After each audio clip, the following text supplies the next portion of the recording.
শীতকাল আর তার উপর আবার একটা ছুটির দিন, এই দুটো যদি একসাথে হয় তাহলে তো একেবারে সোনায় সোহাগা। যেহেতু নর্থ বেঙ্গলে থাকি, তাই আমার সব থেকে পছন্দের বেড়ানোর জায়গা হলো ডুয়ার্স। আর একটুখানি ফাঁকা সময় পেলেই বারে বারে কিন্তু ছুটে ছুটে চলে যাই প্রকৃতির কোলে।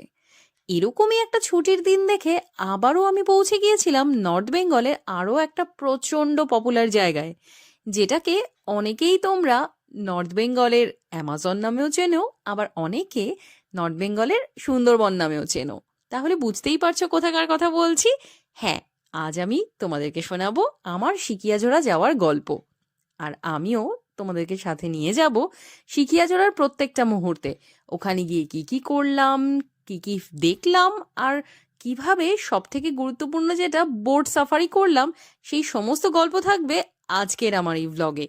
তাহলে ভিডিওটা একটুও স্কিপ না করে প্রথম থেকে শেষ অবধি তোমরা দেখতে থাকো মন দিয়ে। চলো তাহলে একটা কাজ করি, গল্পটাকে আবার প্রথম থেকে তোমাদেরকে বলা শুরু করি।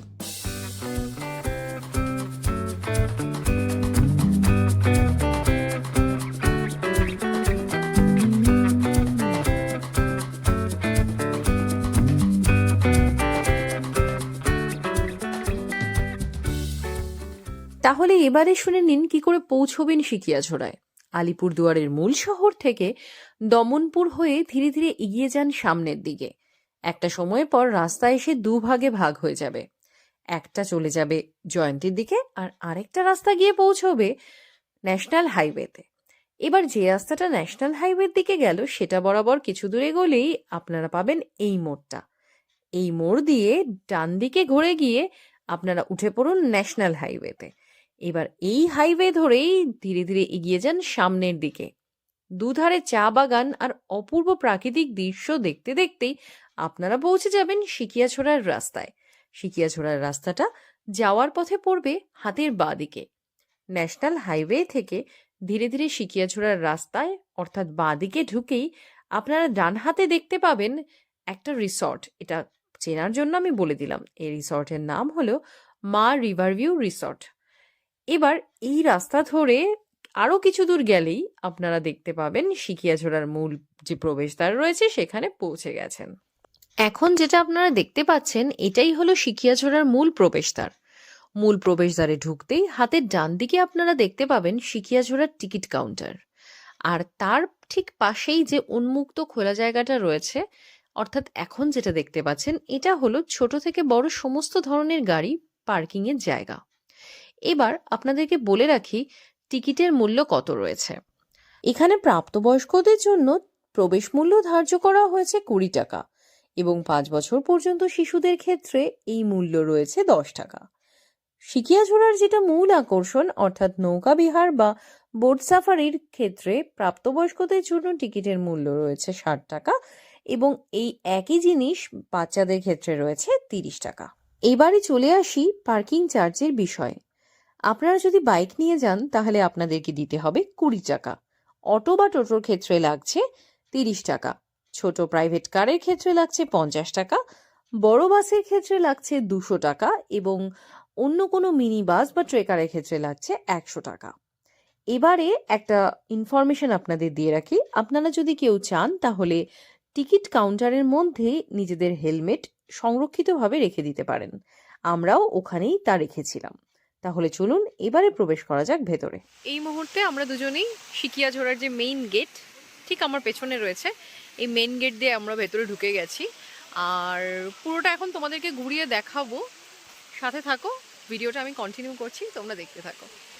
মূল প্রবেশদ্বার দিয়ে ভেতরে প্রবেশ করার পর হাতের ডান দিকে আপনারা দেখতে পাবেন একটি হোটেল। চাইলে আপনারা এখানে খাওয়া দাওয়া করতে পারেন। আমি এই হোটেলের যে সামান্য কিছু খাবারের মেনু রয়েছে তা আপনাদের সুবিধের জন্য আপনাদেরকে একবার দেখিয়ে দিলাম। এছাড়াও এই একই জায়গাতে রয়েছে সৃষ্টিশ্রীর একটি সরকারি স্টল। এখানে রয়েছে হাতের কাজের তৈরি নানান ধরনের সামগ্রী। এই অংশ থেকে আরো কিছুটা এগিয়ে গেলেই সামনে ডান দিকে আপনারা দেখতে পাবেন একটি সুলভ শৌচালয়। পুরুষ এবং মহিলাদের জন্য আলাদা ব্যবস্থা এখানে রয়েছে। এছাড়াও আরো কিছুটা এগিয়ে গেলে হাতের বাঁ দিকে আপনারা দেখতে পাবেন কৃত্রিমভাবে তৈরি করা একটি ঝর্ণা, যা আপনার দৃষ্টি আকর্ষণ করবে এবং এর সৌন্দর্য আপনাকে মুগ্ধ করে তুলবে। এরপর এই ঝর্ণা থেকে আরও কিছুটা সামনের দিকে তাকালেই আপনারা একটা অস্থায়ী বাঁশের সাঁকো দেখতে পাবেন, যা দিয়ে আপনারা এই পার থেকে ওই পারে যেতে পারবেন।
তো পেছনে যেটা দেখতে পাচ্ছ, সিকিয়াঝোড়ার যে ঝোড়া যেটা, তার জলের প্রবাহ কিন্তু এদিক দিয়ে বয়ে চলেছে।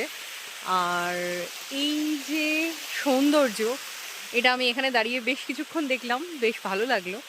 তো এইটা দেখে এবার আস্তে আস্তে আমি উঠে যাচ্ছি ওপরের দিকে, আর এগিয়ে যাব আরও সামনের দিকে, গিয়ে বাকি যে অংশগুলো রয়েছে সেগুলোও এখন ঘুরে দেখব, আর সেই সঙ্গে তোমাদেরকেও কিন্তু ঘুরে দেখা। কৃত্রিম ঝর্ণার ডান দিকে রয়েছে একটি পার্ক।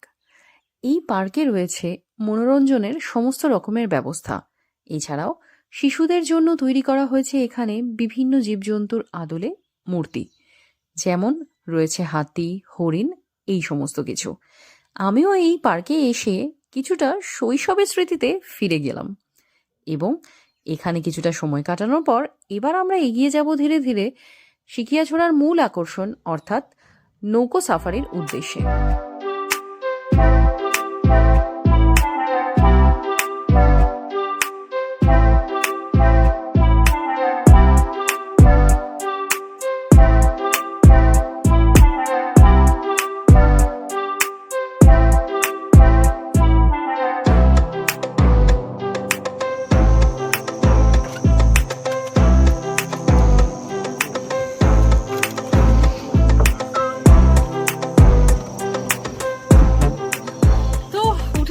ফাইনালি নৌকোর মধ্যে, আর এই যে আমি একদম ফ্রন্ট সিট নিয়ে নিয়েছি যাতে একটু ভালো করে ভিডিওটা তৈরি করতে পারি তোমাদের জন্য।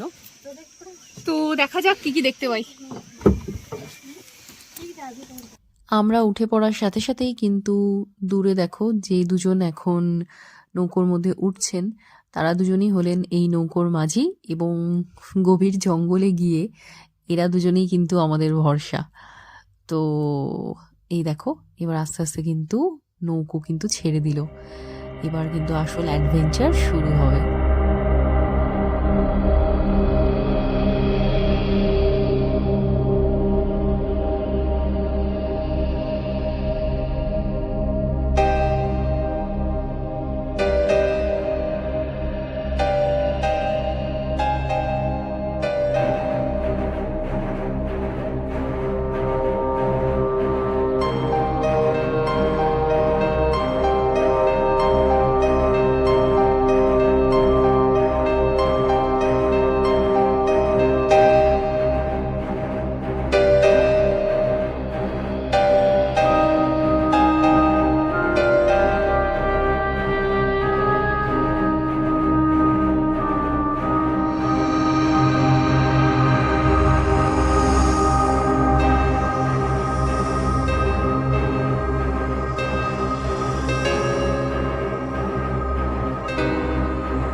এখন কিন্তু আমরা ধীরে ধীরে পৌঁছে গেছি অনেকটা গভীরে জঙ্গলের।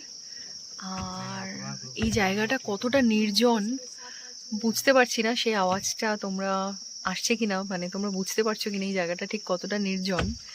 তো যদি একটু ভালো করে মানে মন দিয়ে শোনো তাহলে শুনতে পাবে ঝিঝি পোকার একটা আওয়াজ হচ্ছে। আর একদম নিস্তব্ধ চারদিক, খুব বেশি জোরে কথা বলা যাচ্ছে না কারণ বুঝতেই পারছো যে এখানে বেশি চেঁচামেচি করাটাও ঠিক না। তো সাথে থাকো, কন্টিনিউ করছি ব্লগটা, দেখতে থাকো।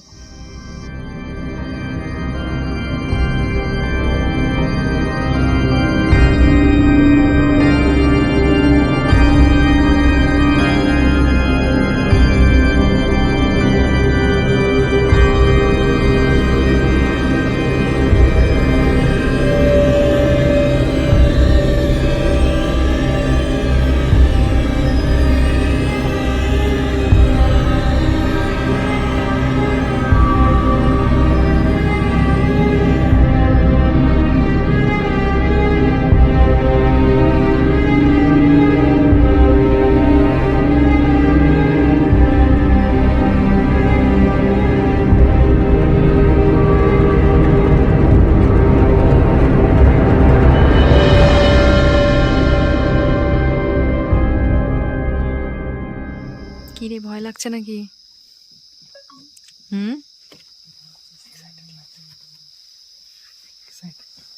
এক্সাইটেড লাগছে? কত আস্তে আস্তে কথা বলছে সুশোভন।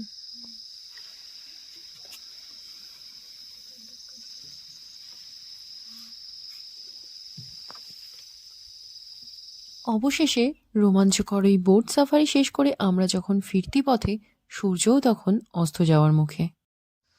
তো ফাইনালি বোটিং করা আমাদের হয়ে গেছে। আর অলমোস্ট যে পয়েন্ট থেকে বোটিংটা স্টার্ট হয় সেই পয়েন্টে আবার আমরা ঘুরে চলে এসেছি। এই যে লক্ষ্য করো একটু, তাহলে বুঝতে পারবে, হ্যাঁ এই জায়গাটায়। তো ভীষণ ভালো লাগলো আর দারুণ মজা হচ্ছিল। আর সব থেকে বড় যেটা একটা জিনিস যেটা আমি তোমাদের বলতে চাই সেটা হলো পুরো ভেতরে গিয়ে না কোথাও যেন একটা বেশ সুন্দরবনের একটা ভাইব ফিল করতে পারছিলাম মনে হচ্ছিল। এই জন্যেই মনে হয় এই যে সিকিয়াঝোড়া এটাকে নর্থ বেঙ্গলের পুরো সুন্দরবনের সাথে তুলনা করা হয়। তো অবশ্যই তোমাদের বলবো ডুয়ার্স ঘুরতে আসলে সিকিয়াঝোড়ায় কিন্তু তোমরা অবশ্যই এসো, তোমাদের ভীষণ ভালো লাগবে। আর তোমরা কিন্তু কেউ এই বোটিংটা মিস করো না, কারণ এই বোটিংটাতেই কিন্তু সিকিয়াঝোড়ার আসল অ্যাডভেঞ্চার যেটা সেটা কিন্তু লুকিয়ে রয়েছে। তো আই হোপ আজকের যে সিকিয়াঝোড়ার ফুল ব্লগটা আমি তোমাদের সাথে শেয়ার করলাম তোমাদের সবার খুব ভালো লাগলো। আর পুরো এই যে জায়গাটা আমি তোমাদেরকে ঘুরিয়ে দেখালাম এটাও তোমরা খুব এনজয় করলে। তো অবশ্যই তোমাদেরকে যে কথাটা বলার আছে সেটা হলো তোমরা যদি ডুয়ার্স আসো অবশ্যই অবশ্যই করে কিন্তু একবার হলেও এখানে ভিজিট করো। তো আরেকটা যেটা জিনিস সেটা হলো এই যে ভিডিওটা, এটা যদি তোমাদের ভালো লেগে থাকে তাহলে অবশ্যই কিন্তু ভিডিওটাতে লাইক করে দিও আর আমার চ্যানেলটাকে সাবস্ক্রাইব করে দিও। এখনো করোনি, যাও করে ফেলো। তো চলো, খুব তাড়াতাড়ি আবার তোমাদের জন্য নিয়ে চলে আসবো আরেকটা নতুন কোনো ব্লগ। ততক্ষণ পর্যন্ত সবাই খুব ভালো থেকো, সুস্থ থেকো, সবাইকে টাটা।